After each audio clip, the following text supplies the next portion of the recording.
ঘুষ নেওয়ার মামলায় নারায়ণগঞ্জের শিক্ষক শ্যামল কান্তি ভক্তের বিরুদ্ধে গ্রেপ্তারি পরোয়ানা জারি করেছে আদালত। দুপুরে নারায়ণগঞ্জের জ্যেষ্ঠ বিচারিক হাকিম অশোক কুমার দত্ত শুনানি শেষে এই আদেশ দেন। সহশিক্ষকের করা এই মামলাকে নিজের বিরুদ্ধে ষড়যন্ত্র বলে দাবি করেছেন শিক্ষক শ্যামল কান্তি।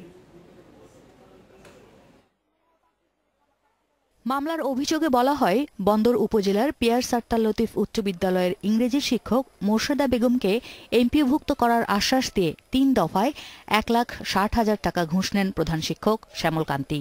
কিন্তু তা না হওয়া এবং টাকাও ফেরত না পাওয়ায় গত বছরের ২৭ জুলাই আদালতে মামলা করেন মোর্শেদা। আদালত বন্দর থানা পুলিশকে তদন্ত করে প্রতিবেদন দেওয়ার নির্দেশ দেয়।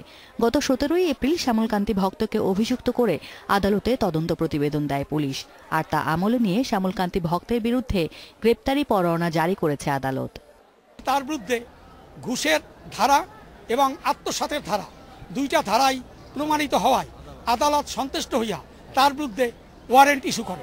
ওই সময় দীর্ঘদিন কোর্ট বন্ধ, স্কুল বন্ধ ছিল। সেই সময় এই যে ঘটনা সেটা আদৌ সত্য না।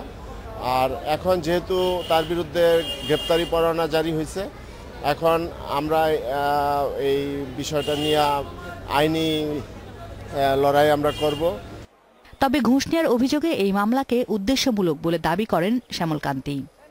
এই মামলা দায়ের করছে মানে আমাকে প্রেসার ক্রিয়েট করা বা আমাকে হিয় প্রতিপন্ন করা, এটাই তার মূল উদ্দেশ্য। আমি এখানে ন্যায় বিচার পেলাম না।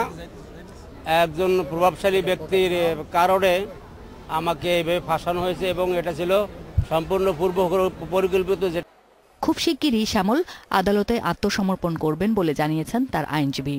এর আগে ধর্মীয় অবমাননার অভিযোগে স্থানীয় সংসদ সদস্য সেলিম ওসমান এই শিক্ষককে কান ধরে উঠবোস করান, যা সামাজিক যোগাযোগ মাধ্যমে ছড়িয়ে পড়লে তোলপাড় সৃষ্টি হয় দেশ জুড়ে। Asma Mita, independent news.